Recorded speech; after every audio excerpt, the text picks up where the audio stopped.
Moi, je me souviens au tout début, même le jour du 30 septembre, est-ce que l'une des premières personnes qui m'a appelé, ce n'était pas le président Alassane Ouattara. Et après, son petit frère est venu par 2 fois nous voir et tout ça. C'est vrai, on peut dire que les relations étaient bonnes, mais il a voulu qu'on suive une certaine direction. Mais comme vous avez dit, en tant que révolutionnaire, nous savons que nous ne sommes pas là pour ça. Nous étions là pour la révolution. Et la révolution, c'est une rupture. On ne peut pas suivre une certaine politique. Et donc, petit à petit, les relations ont commencé à ne pas aller. Et comme vous l'avez constaté, tous ceux qui ont voulu peut-être certains privilèges, quoi que ce soit, n'ont pas eu, se sont mis à se mettre contre nous, se sont déployés là-bas, sont entretenus, sécurisés et tout. On sait de quoi on parle, parce qu'ils savent aussi de quoi on parle, pour agir contre nous. Il n'y a pas quelqu'un qui a quitté la Côte d'Ivoire et qui était venu ici en son temps. Nous avons observé ça pendant près de 2 ans.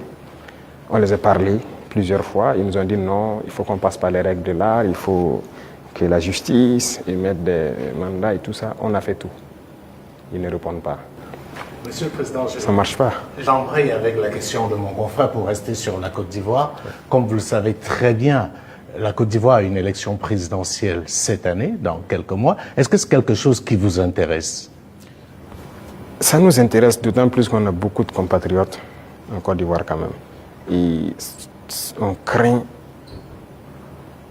qu'il y ait des violences. Et ça, ce n'est pas forcément la bienvenue. Parce que nous avons vécu malheureusement les années passées aux violences en Côte d'Ivoire avec les opérations Bahiri. Tout le monde a subi ça au Burkina. Aujourd'hui, vraiment, nous ne souhaitons pas qu'il y ait des violences. Tout à l'heure, vous avez semblé dire quelque chose. Je voudrais que vous précisiez, parce que c'est un peu très sensible selon moi. Est-ce que vous semblez nous dire qu'aujourd'hui, la Côte d'Ivoire servirait de base arrière à une organisation visant à déstabiliser le Burkina Faso? Ça, même plus que ça. Base arrière à une organisation servant à déstabiliser le Burkina. Ils sont là-bas. Les ennemis du Burkina sont clairement là-bas, affichés, protégés. Ils sont payés, ils sont protégés, ils sont bien logés. En plus de ça, il y a la question du terrorisme. Mais non. Le pouvoir flotte avec les terroristes. Il ne faut pas se mentir. Attendez. Croyez-vous vraiment que peut-être l'armée ivoirienne est tellement surpuissante que quand les terroristes les voient seulement, ben écoutez, ceux-là, il ne faut même pas les toucher, quoi que ce soit. Vous croyez à ça? Ils sont tellement plus puissants que les 3 armées de l'AES. C'est faux. Il y a un pacte de non-agression. Et quand il y a un pacte de non-agression, vous devenez une base arrière. Et tout ça, ça m'inquiète justement. Si ce pays, il y a des crises, le pays sera attaqué par les terroristes. Parce que s'ils ne gagnent plus ce qu'ils gagnent, le pays sera attaqué et ce pays va sombrer. C'est un danger. C'est pourquoi j'ai passé le temps à dire au chef d'État, on ne pactise pas avec les terroristes. Voilà. Alors, Monsieur le Président, qu'est-ce que vous